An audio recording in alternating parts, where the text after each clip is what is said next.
দুবাইতে প্রবাসীদের মুক্ত করতে আইনজীবী নিয়োগ।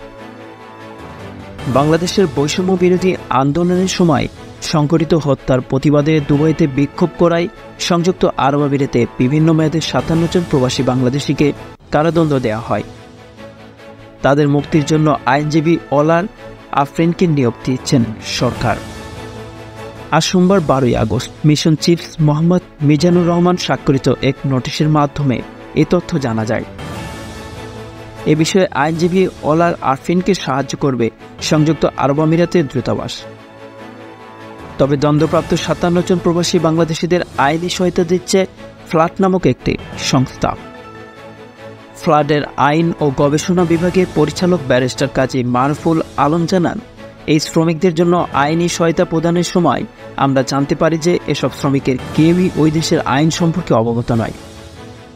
দেশপ্রেমিক এই সকল শ্রমিককে মুক্ত করার জন্য foundation for law and development ফ্লাডের পক্ষ থেকে সংযুক্ত আরব আমিরাতের কনস্ট্যান্ট হিসেবে কর্মরত অ্যাডভোকেট জাকারিয়া আক্তারের সঙ্গে যোগাযোগ করা হয়।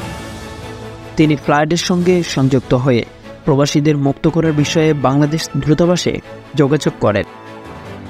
এরই মধ্যে সংযুক্ত আরব আমিরাতের ২টি ল ফার্মের সঙ্গেও তার মাধ্যমে যোগাযোগ করা হয়েছে। এছাড়া ফ্লাডের পক্ষ থেকে সলিডারিটি সেন্টার, অ্যামনেস্টি ইন্টারন্যাশনাল, জেনেভায় হিউম্যান রাইটস কমিশনের কাছে সহায়তার জন্য চিঠি পাঠানো হয়েছে। এ বিষয়ে ফাউজিয়া করিম অ্যান্ড অ্যাসোসিয়েট ও ফ্লাডকে যাবতীয় আইনি সহযোগিতা প্রদান করার নিশ্চয়তা দিয়েছে। ওইসব শ্রমিকদের মাত্র ৪৮ ঘন্টার মধ্যে ট্রায়াল করে সাজা প্রদান করা হয়েছে এবং সেই সময় দেশের রাজনৈতিক অস্থিরতার কারণে শ্রমিকদের সহায়তার তখন বাংলাদেশ দূতাবাস কোনো ভূমিকা রাখেনি।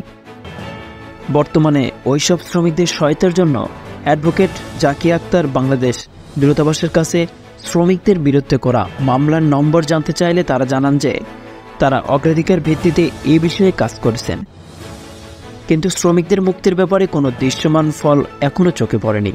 তাই এই বিষয়ে মানবাধিকার সংগঠন ফ্লাড বর্তমান সরকারের সংশ্লিষ্ট বিভাগের দৃষ্টি আকর্ষণ করছে। ফ্লাডের বিবৃতিতে আরও বলা হয়, foundation for law and development ফ্লাডের পক্ষ থেকে আমরা এই বন্দীদের সর্বোত্তম আইনি সহায়তা প্রদানের জন্য প্রতিশ্রুতিবদ্ধ।